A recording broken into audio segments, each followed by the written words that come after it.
I'm so pleased to see so many people here to talk about science. I'm Dr. Krystal Evans. I'm a medical research scientist, often heard on 3RRR FM's science show, Einstein A Go-Go. And we're here tonight, in my mind, to talk about science. Science is a tool we use to understand the world around us, to ask and to answer the big questions about our existence. We studied the birth of the universe just moments after the Big Bang. We've sequenced the human genome. We've wiped diseases off the surface of the planet. We've put people on the moon. But can science answer the age-old question, what do women want? Is there an algorithm for desire? Can we combine anatomy, biochemistry, pharmacology, neuroscience, physiology, and psychology to formulate the answer? Here tonight, I am very excited, in a cerebral sense, to welcome award-winning author Daniel Bergner to discuss his most recent book, What Do Women Want? Adventures in the Science of Female Desire.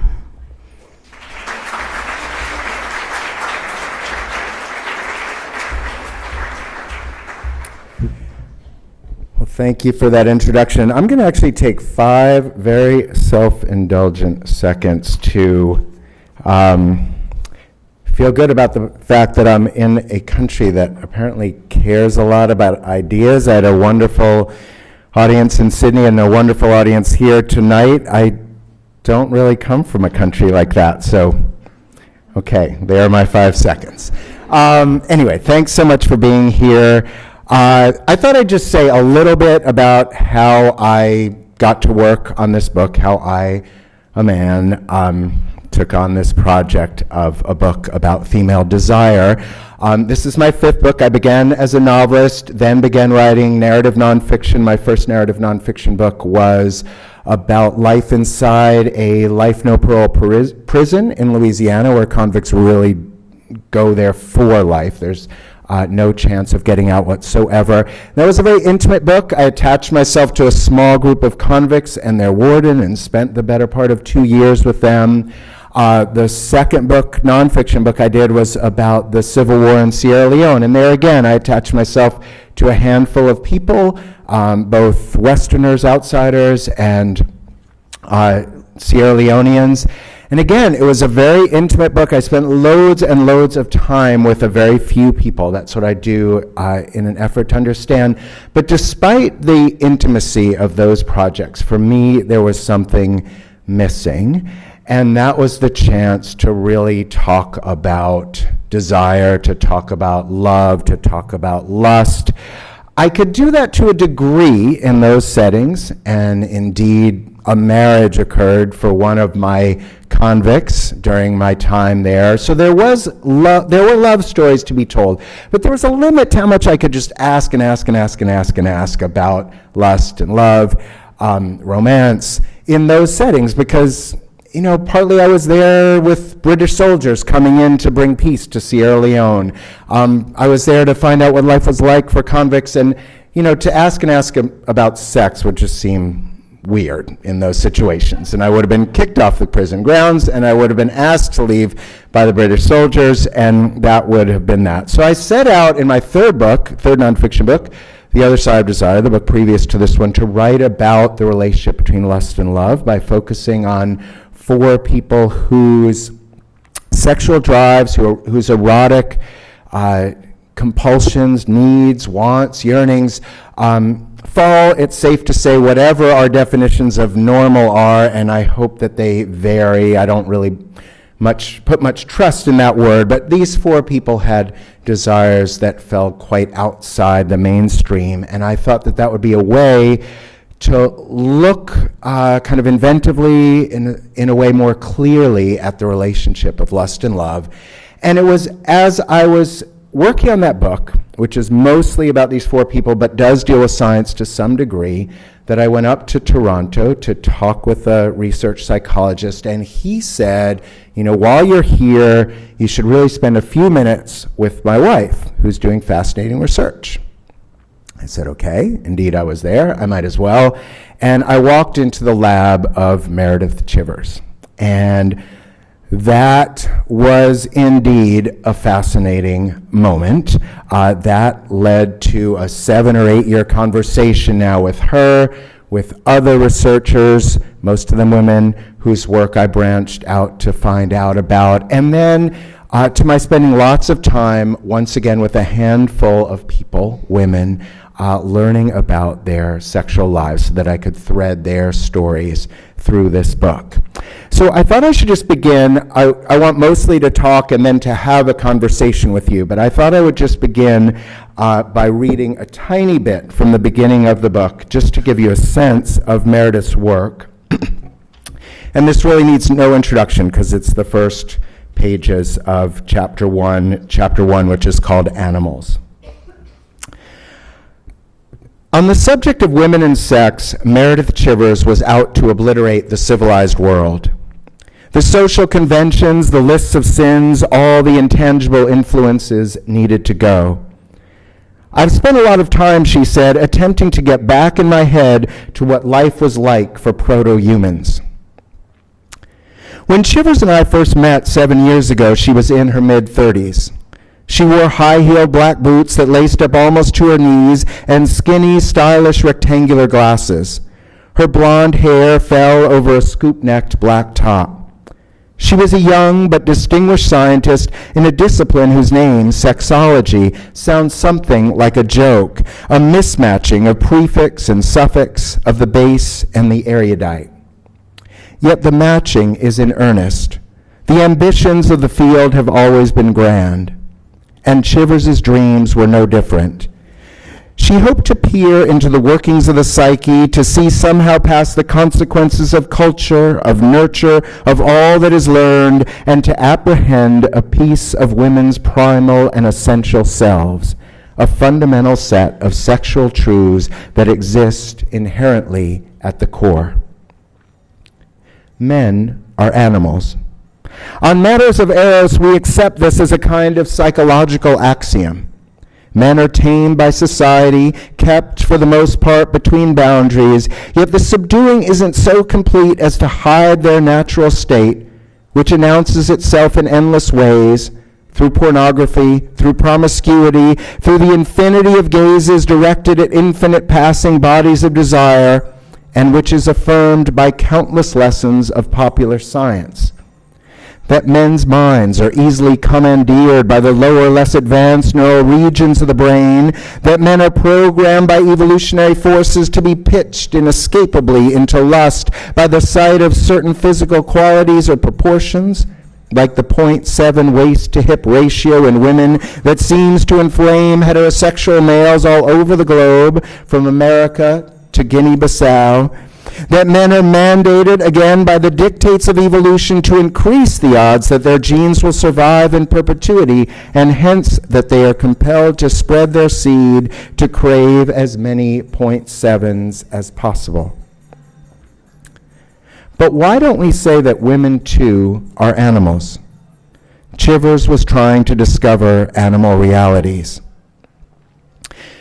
She worked, by the time I caught up with her again after that first meeting in Toronto, she'd become a professor at a very prestigious Canadian university, but one that's located in a very remote spot, and a spot that kind of allowed me to imagine what it had originally been. It was such a sort of scant development. What had originally been as a French fur trading post in the 17th century, so I described that for a bit, and then I'll catch up with what I've written. The city is stark and scant enough that it is easy to imagine an earlier emptiness. The buildings gone, the pavement gone, almost nothing there except evergreens and snow. And this seemed fitting to me when I visited her, because to reach the insight she wanted, she needed to do more than strip away societal codes. She needed to get rid of all the streets, all the physical as well as the incorporeal structures that have their effects on the conscious and the unconscious. She needed to recreate some pure, primordial situation so that she could declare, this is what lies at the heart of women's sexuality. plainly she wasn't going to be able to establish such conditions for her studies. Almost surely, for that matter, such pure conditions never existed because proto-humans, our forehead-deficient ancestors of some hundreds of thousands of years ago, had proto-cultures. But what she possessed was a plethysmograph, a miniature bulb and light sensor that you place inside the vagina. This is what her female subjects did as they sat on a brown leatherette lazy-boy chair in her small, dimly lit lab in Toronto. Semi-reclining on the lazy-boy, each subject watched an array of porn on an old, bulky computer monitor. The 2-inch long glassine tube of the plethysmograph beams light against the vaginal walls and reads the illumination that bounces back. It measures blood flow. It was a way to get past the obfuscations of the mind, the interference of the brain's repressive upper regions. As they enrolled in the study, Chivers' subjects had identified themselves as straight or lesbian. This is what all of them saw. So I will let you read what all of them saw. I will describe it in brief and maybe PG rated terms. So she has, and she's done this again and again, so the results I'm about to describe are no fluke. She has her subjects watch this range of pornographic scenes. They are scenes featuring men with women with men, women with women, men alone, women alone, and bonobos, a species of ape, having sex. And she measures response in two ways. One is physical, in a way she terms objective, and that is through the plethysmograph, measuring general blood flow. And the other is subjective. She gives each subject a keypad by which they can rate their state of arousal. And when the subjects rated their state of arousal, the ratings were quite predictable. Straight women said they were turned on by straight porn, gay women by gay porn, and nobody by the bonobos having sex.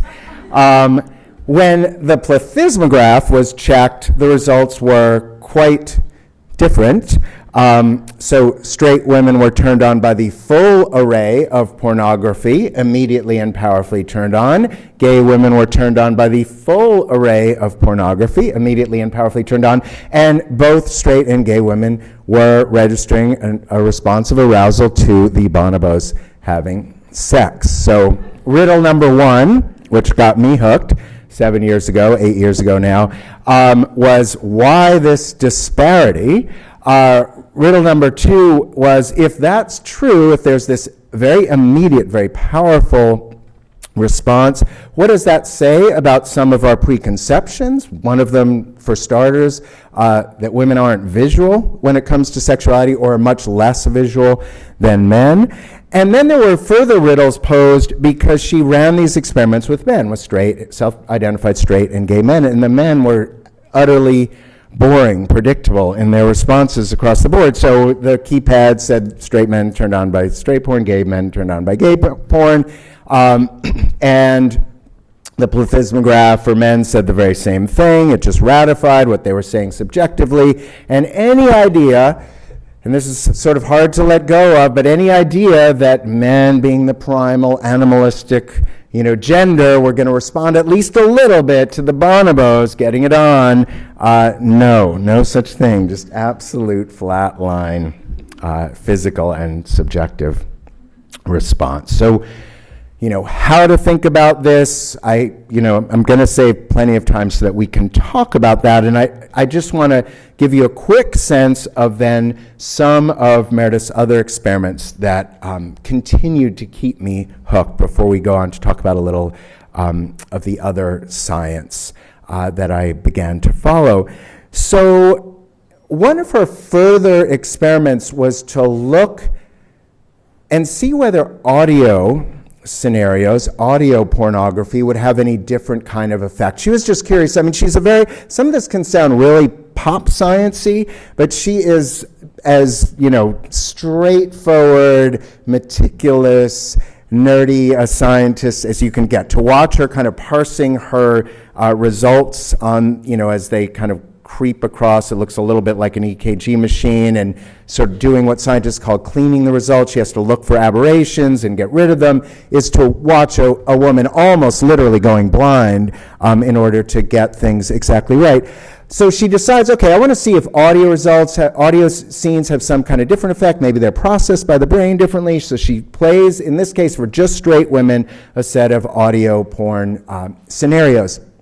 And she adds something to the mix. She has some scenes that feature close friends and some scenes that feature strangers. They're equally attractive, and attractive is an understatement. They are described as broad-chested, their shoulders are wide, their backs ripple, they're hot, hot, hot. And so with the keypad, the women say, the close friend, that hot close friend, that's such a turn on. Strangers, really not so much. Very much conforming to the social script that intimacy is essential, or if not essential, then a very powerful turn on.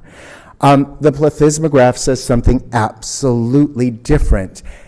The dot representing the average physical response to the handsome close friend rests so near the baseline point as to be you have to take a magnifying glass to see the white space in there. But that stranger, the handsome stranger, is just like, complete instant soaring. So again, calling some of our conventions deeply into question. Okay, one last one I want to mention. It's a little bit crude, but I think it's worth touching on. So I actually misspoke earlier, and there was one exception to the response, the physical response to the wide array of pornography. And it's most interesting if we just focus again on the self-declared straight women for a second. The one bit of erotica that didn't get a response, this is the visual erotica, was this really Adonis-like man strolling naked down a rocky beach, picking up a stone, tossing it so you could really get the muscles going, tossing the stone into the water.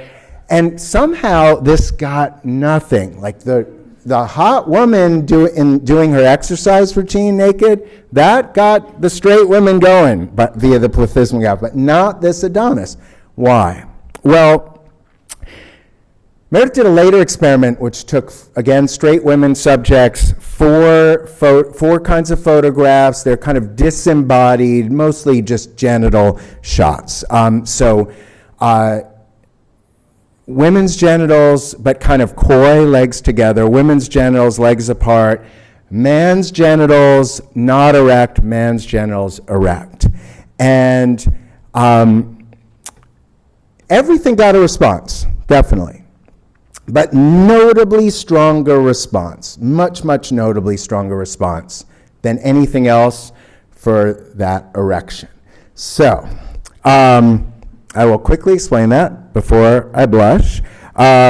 So the idea, and this was something that has been worked on by a number of women scientists in the field, and I should say, as a kind of very important side note, it wasn't until about 15 years ago that a real critical mass of women scientists began looking at women's desire. So a number of scientists have kind of ratified what I'm about to say. There seems to be something about male non-erection that sort of declares lack of sexual potency, lack of desire, lack of electricity, whereas the woman's body may always possess kind of that visual potential.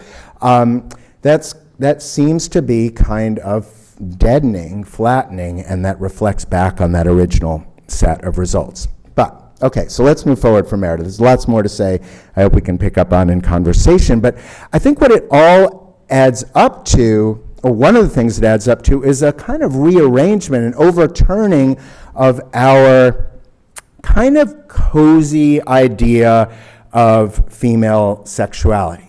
And, you know, I should say one of the dangers of a book like this is that it kind of can sound like I'm generalizing.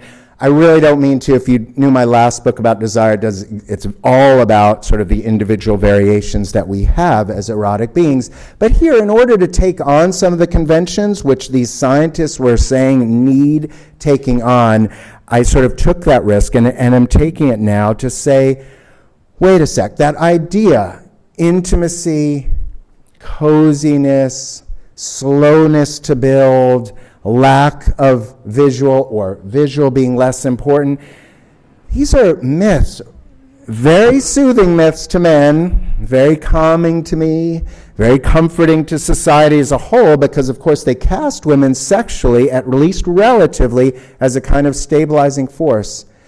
But they don't seem to hold up very well to scrutiny, whether that scrutiny is in the lab or whether that scrutiny is me just listening to women talk.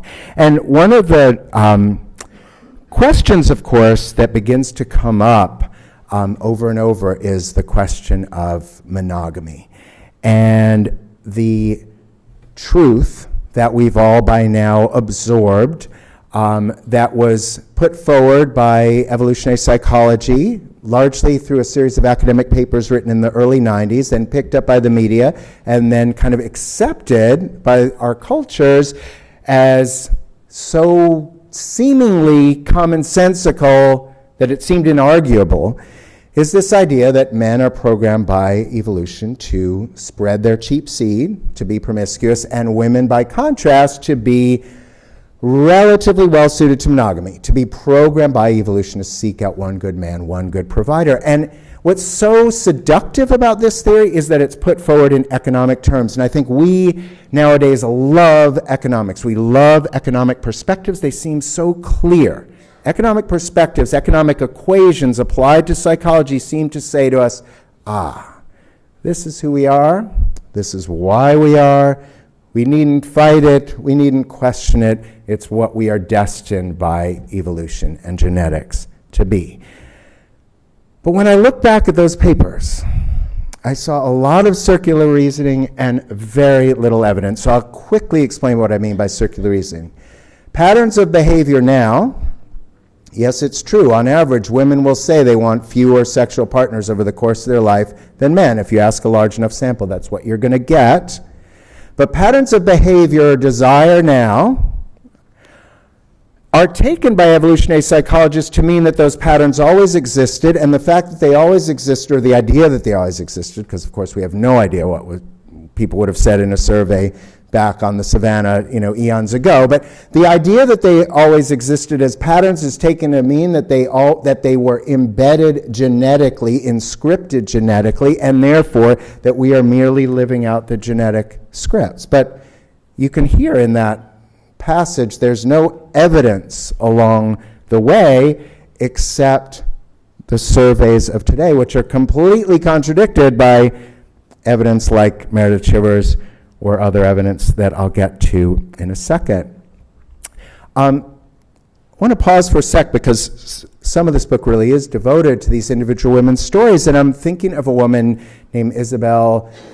She was around 30 when we got to know each other, and the way I work is to talk to lots and lots of women and then sort of narrow things down, as the years go on, and then really spend a lot of time with the few people whose stories I'm going to tell. And Isabel had a very tormenting predicament. She adored and loved her boyfriend of a couple years. He was really handsome, really sensitive, smart, and she felt really good in bed. She actually said to me, he knows my body in some ways better than I do. And what she loved now at this point, 2 years in, was they would wake up together in the morning at almost the same point, and he had this habit, because he didn't like the way the light came through her blinds, he had this habit of pulling his t-shirt over his head and sleeping like that, and they'd stir and she'd kind of peel back the t-shirt and they'd wake up and they'd stare into each other's eyes really closely, and so closely in that way that your faces kind of blur, and she just adored that moment. But what she had come not to look forward to was sex. What she had stopped desiring was sex with him. What she had kind of begun to dread a little bit was sex with him. It had become a kind of once-a-week chore, and she was tormented by this, and she expected him to propose at any moment and didn't know what to do. And one of the things I felt talking to her was this burden that she felt, this burden of kind of bewilderment, like, why is this so? And this expectation that if everything was perfect, that there was no reason to think that steadiness, stability, monogamy should be getting in the way. And yet it seemed to be.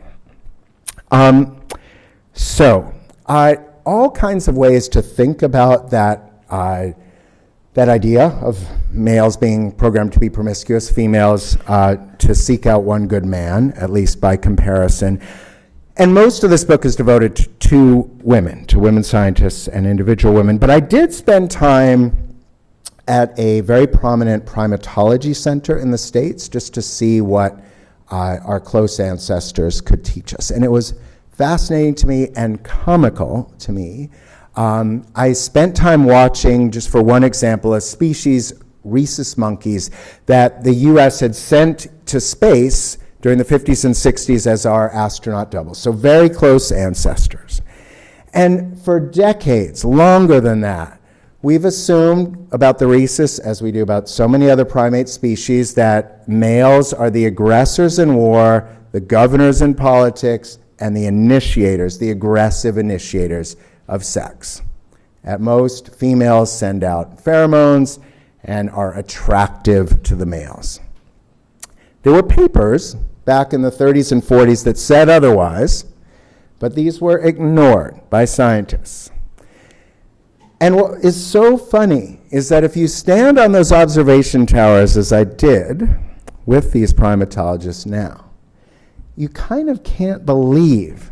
It's as though I was saying, no one's sitting in front of me. I mean, it would take that, almost that level of blindness to miss what these female monkeys were doing, which was running the political show, completely being the generals and the aggressors in warfare, and really violent warfare, killing each other. The males were just kind of out there at the periphery, loping about, looking dull. And then we'll come to sex. So I got very enamored, as all of the staff was, with this one female monkey, Deidre, and I decided, you know what, let's just make Deidre a character in this book, along with the other women. Why? Because she was the most reserved female monkey in the compound. She was by far the best mother in the compound, and that's why the staffers all adored her. She would let her babies, ride her back longer than all the other mothers. When there was female-generated warfare, she was way more protective. But to watch her as she stalked her sexual prey was to watch a female with zero regard for her children. They would just be desperately scooting after her, as she chased her prey.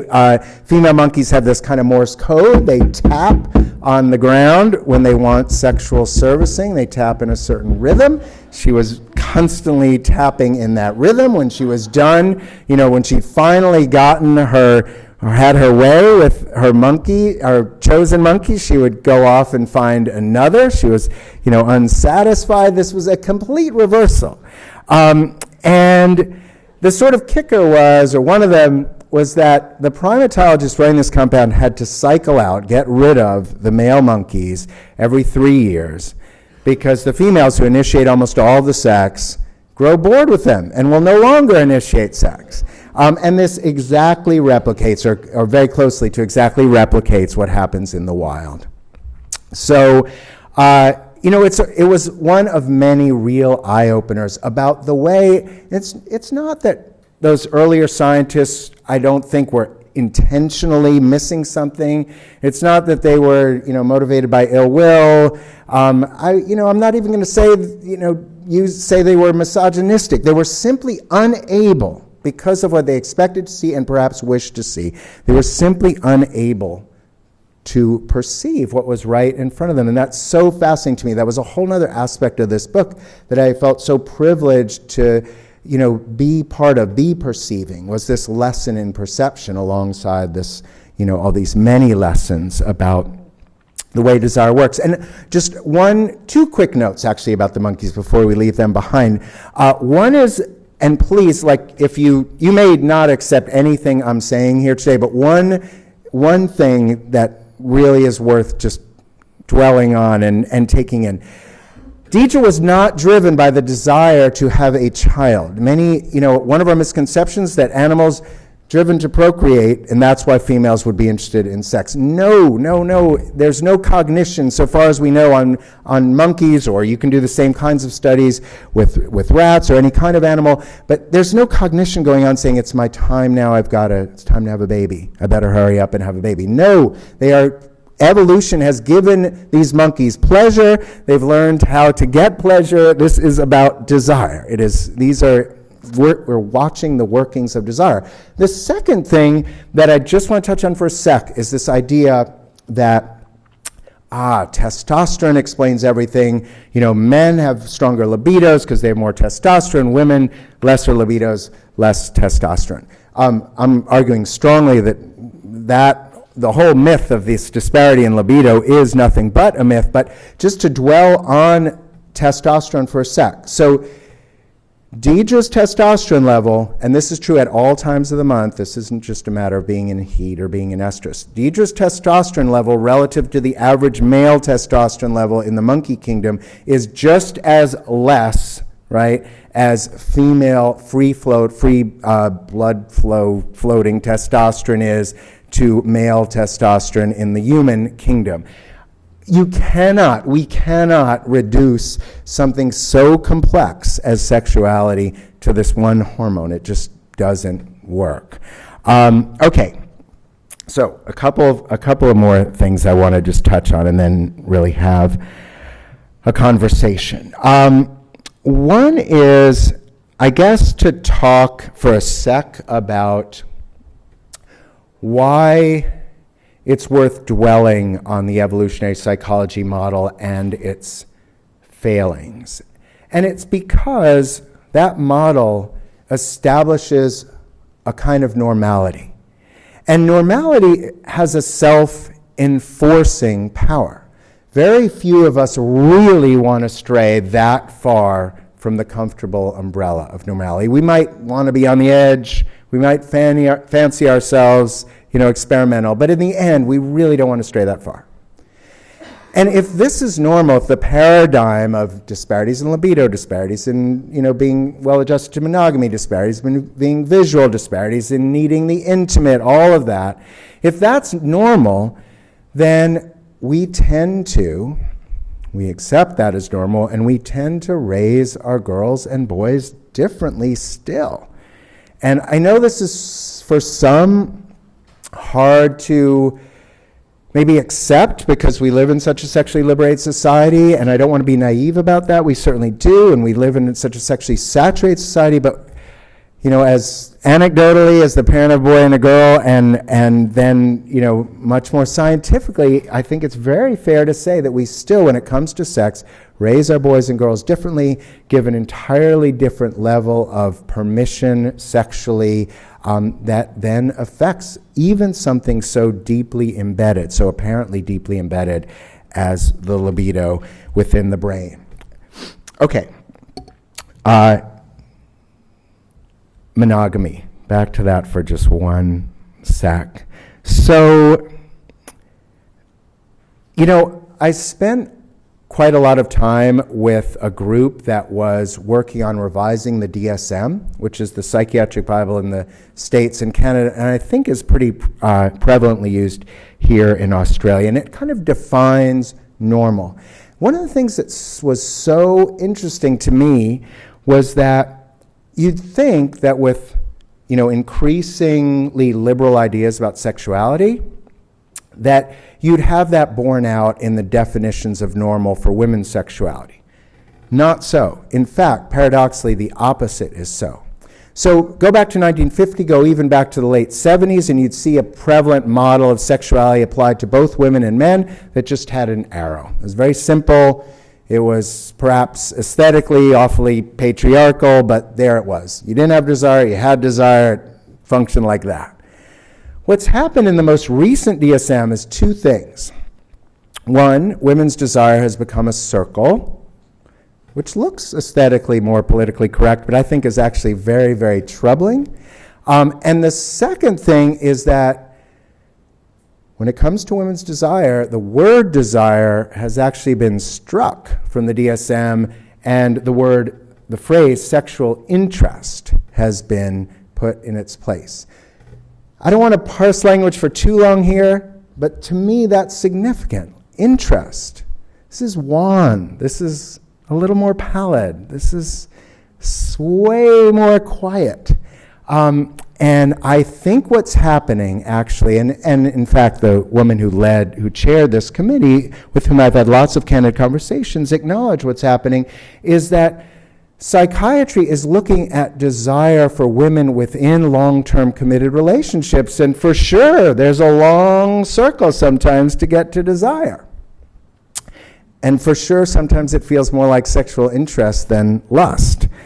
But that doesn't mean that there isn't a powerful drive there that's being overlooked in this whole conversation. And I think that's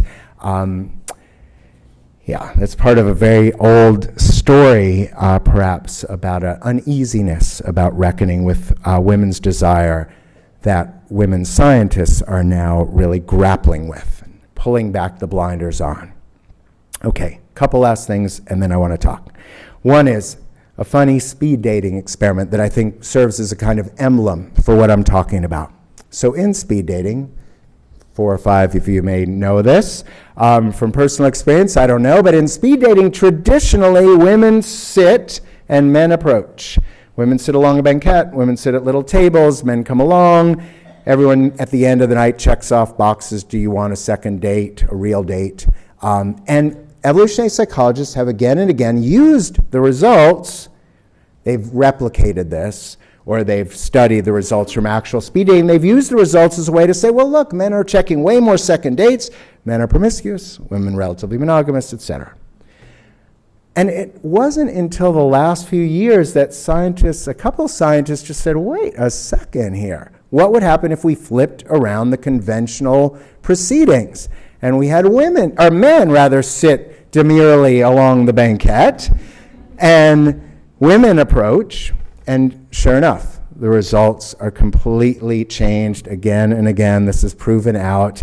Women pick just as many second dates, and the scientists introduced a desire rating, and rate desire as just as high. So you can see how these social scripts really affect the way we feel. Okay, last thing for now. I get various messages from readers, some angry, some sexy, some, just wanting to let me know what their lives are like. And this one came recently from Australia, from a woman who is far, far from here and from Sydney, where I was also speaking. And one has shared a series of emails now, and I'm going to read you just a little bit of a couple of them.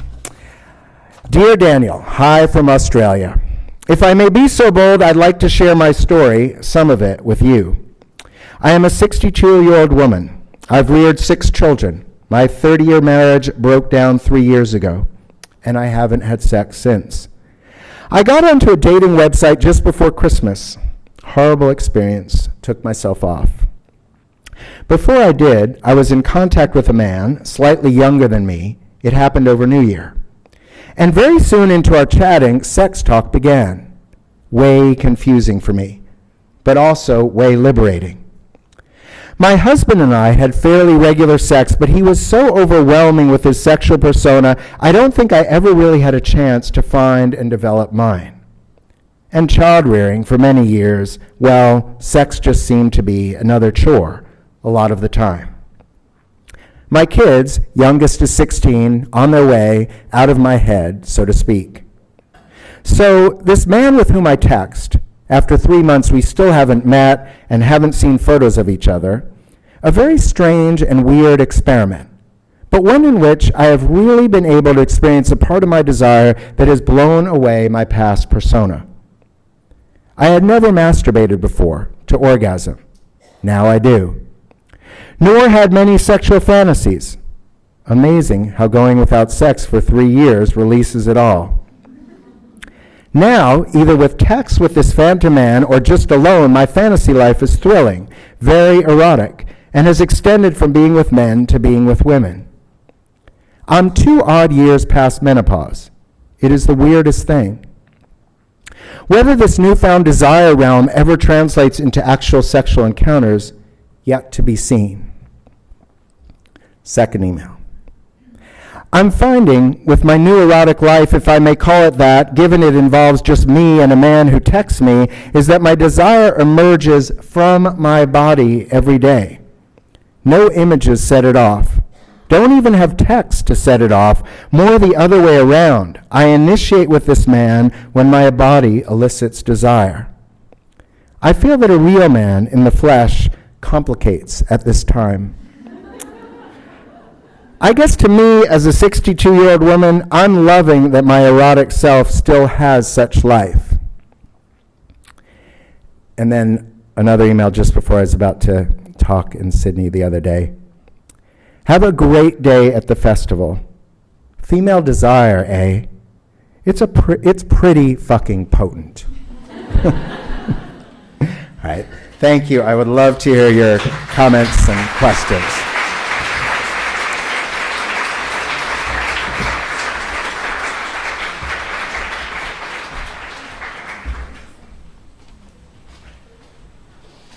Hopefully we've got some great questions in the audience. I just thought maybe I would pinch the first one.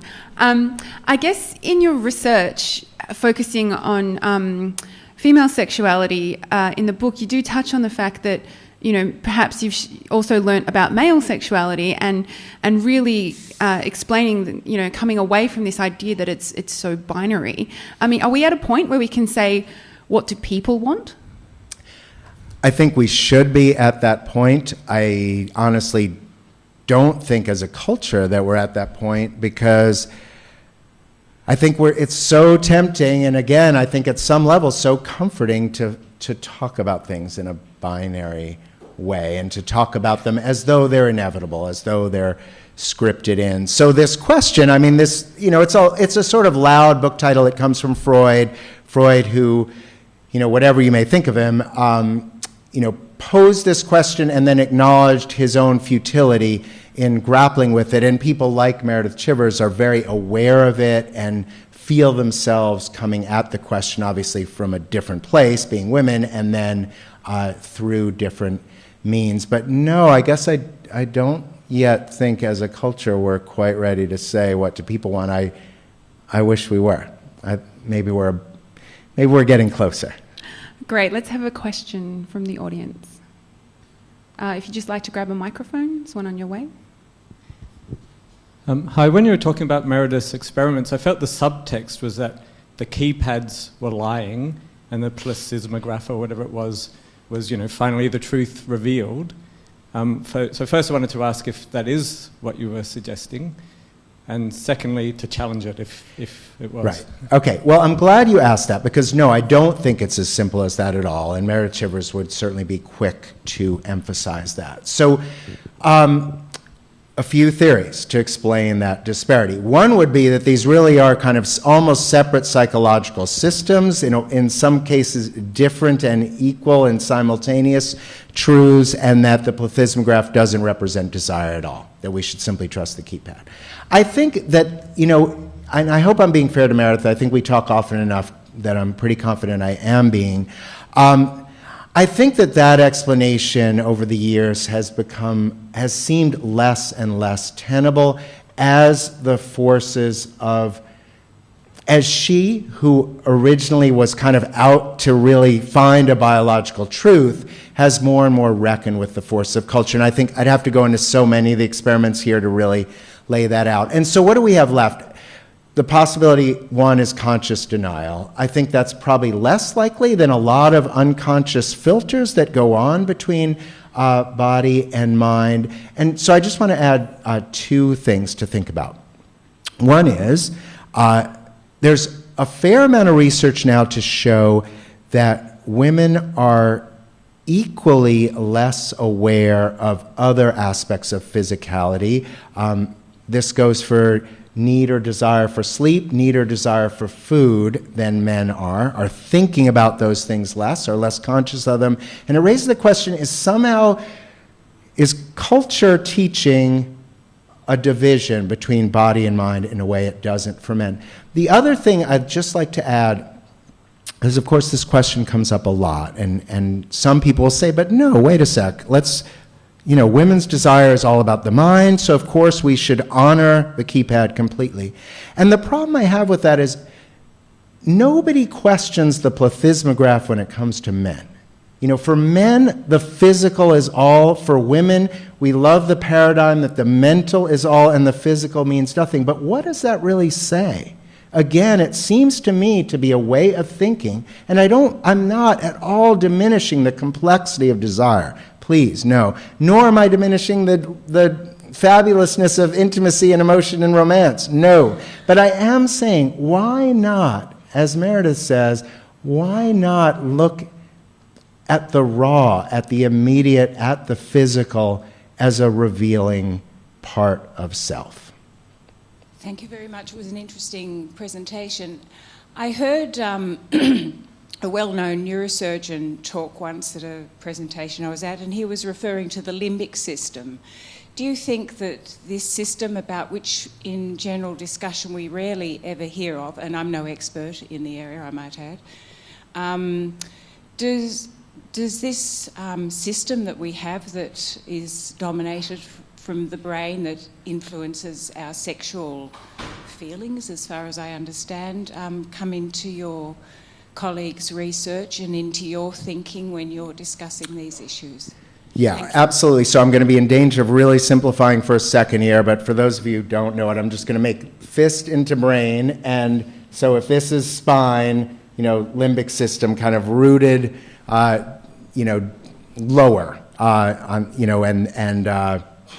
the frontal area is more about executive control. So, forgive me, that is a simplification. Yes, that's very important, and yes, I do spend time on the neurology. One of the things I did for one chapter was spend a lot of time with researchers who are looking for this female desire drug, and we can talk about the politics of that and the pharmaceutical aspects of that and the money-making aspects of that all we want. It was, above all that, a chance for me to spend time with neurologists really looking at the workings of the brain. And one of the things that's fascinating to me is that we are learning a lot, but we actually are not knowing as much as our pop magazines and our TV shows like to tell us we are, like the lighting up of the amygdala or the hippocampus when, we look at a picture. This is so broad. It's like saying there's traffic somewhere in Sydney or traffic somewhere in Melbourne. I mean, it's not yet helpful. There's a pair of books, and I can never pronounce this woman's last name, but The Female Brain and the Male Brain, these giant worldwide bestsellers. And in it, the female brain is wired for connection and the male brain is wired for frenzies of lust. And she cites these fMRI studies. fMRI studies are looking at a map in a way that's really general, that can't really yet parse the workings of the brain when it comes to something as complex as desire.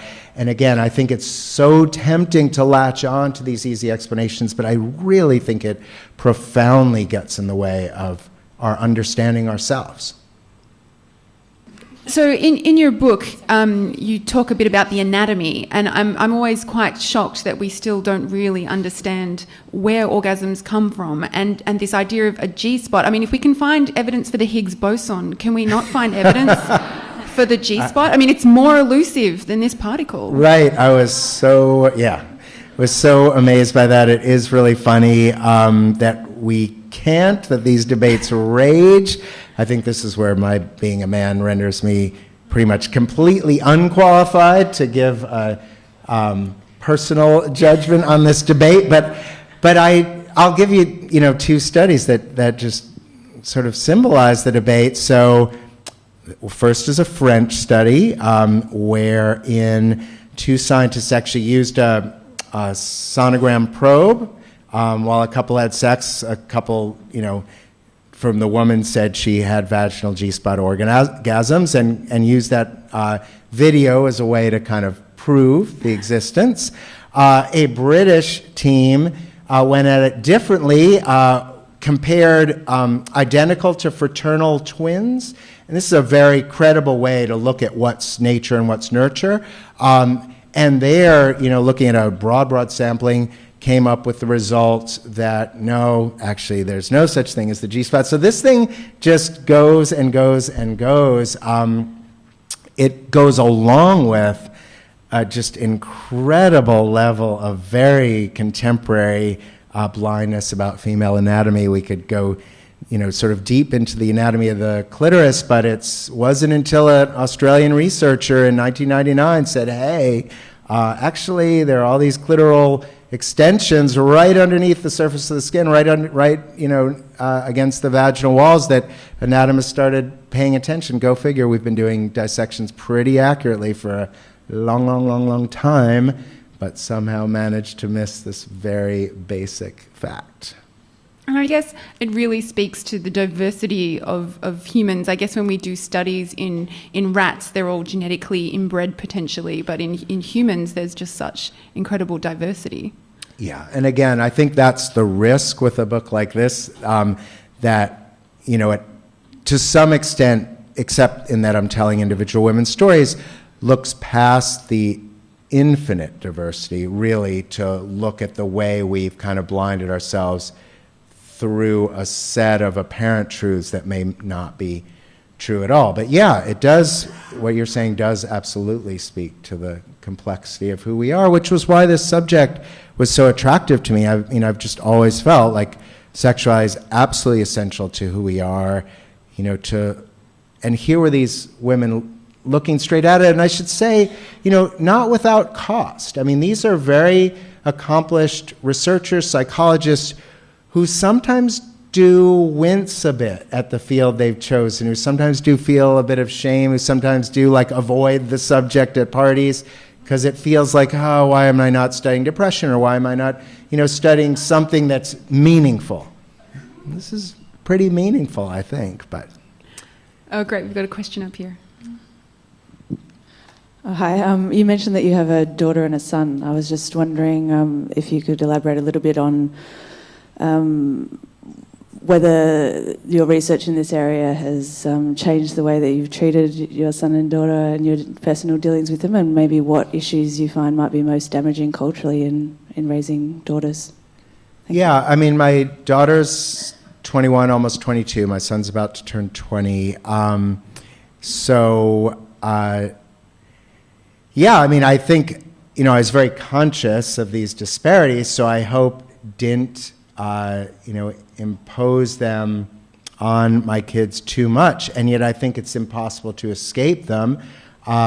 We live in the most off-the-chart liberal Brooklyn neighborhood, and yet, my daughter who read, she stole a galley off my shelf when I'd said, no, I'll give it to you when it's really in book form. She stole it, read it, came back to me, we discussed it, and it's just, just to be anecdotal for a sec, I mean, still even in our world, this idea of slut shaming is an issue. There's no corresponding, nothing corresponding that we inflict on boys or men. So I think there's still this split, there's this dichotomy. It's subtle. It's the way we talk about our little kids in the playground, I think, like little boys, if they're chatting with the little girls in the playground, or future studs, heartbreakers, whatever, and we don't talk about our little girls in quite that way. We don't celebrate that for our girls. We, in fact, are a bit frightened of it, wary of it, protective about them. And, of course, there are all kinds of good reasons to be protective, but I really do worry that protection then gets translated somehow into an element of shame that has a resonance throughout. And can lead to sort of the perpetuation of sort of victim blaming and culture within sexual violence. Yes, so it has that flip side too, which is really damaging. I think it's funny to work on this for the last 8 years and to have set out alongside Chivers, alongside other researchers, to seek out the biological was more and more to recognize the force of culture and more to then try to wrestle with kind of pulling those things apart. It's one of the attractions of writing a book like this is to think about nature and nurture, which is, of course, an impossible puzzle to solve, and impossible puzzles, to me, make for really compelling books.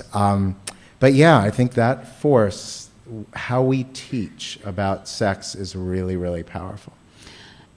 And you've got a question? Yep. Got two. Hi, thank you so much for a great conversation. I was wondering if there's a pattern as women get older that we become more comfortable, more aware of what we want, and also more honest about what we want. Right. Well, that's why I loved getting this letter and why I've loved getting others. I do think there is that pattern for some, and that's so reassuring. I think the other thing I hear all the time is, well, as women get older, inevitably they're going to lose desire, and that's just that. It has to do with menopause, et cetera. And again, Australian researcher, I don't know what it is about Australia, but per capita, you have more going on here, female desire, science-wise, than anywhere else. So Australian researcher, a huge number of women, follows them through the phases of life, before menopause, menopause, after menopause, and yes, hormones do have an effect. They do most particularly, of course, have an effect very physically, and gynecologists will again and again say that often, not always, that that's very treatable. But the psychological effect is much more complex, because what this researcher would say, where she here, was consistently, predominantly, new partner trumps hormones powerfully. So, again, coming back to the concepts of monogamy and... Coming back to those concepts of monogamy, another funny study that sort of always makes me a little uneasy. So again, thousands, I think it was maybe only close to 1,000 committed couples. This was a German study. Desire starts out right about at the same point for men and women. Within that couple, male desire trails off somewhat gradually. Female desire, after a few years, plummets. Again, calling into question. Again, this isn't true for everyone. I'm not saying that. I'm just saying this is the predominant pattern. But here's the one thing to consider if you're about to move in together. So the one thing that will save this, according to this many subject study, is if you don't live together. Be very committed, don't live together. Desire will be saved. Just something to think about. We have time for one last question. In all these studies about the thing of things, if you like, the mechanistic aspects of sex, what about the idea of how we can turn each other on? Not what we want, not what we want to take, but what can we give? How can we turn our partners on over a long period of time? Yeah. So we have talked a lot mechanistically, and a lot of this book is not mechanistic. So my mind's going in a bunch of different directions. I'll just mention a couple. One is going to be emotional, and another is going to be more direct, answer your question. So one of the things that came up again and again was this idea of the desire to be desired, and what a spark that is, what a consistently powerful spark that is. And that I write about a lot in the middle of the book, through one woman's story and through some science. And it posed a real conundrum for me. It was maybe the most difficult part of the book to write about, because it sort of stood in opposition. Here was Deidre, that, our rhesus monkey character on the one hand, not particularly worried about being desired. And yet here was this consistent voice about the power of being desired. Maybe particularly for women. I think it's also a big factor for men, but in the way it plays out in fantasies for women, I think a very particular factor. And so I just really wrestled with where that comes from, what it means, but it certainly goes to your question about sort of the psychological, the complex sparks that are involved. Another thing that I want to mention that's maybe is a more direct answer to your question, but that also fits with that desire to be desired, is the erotic power of distance. And that raises the question of how do we preserve some distance in our very close relationships? We want to merge.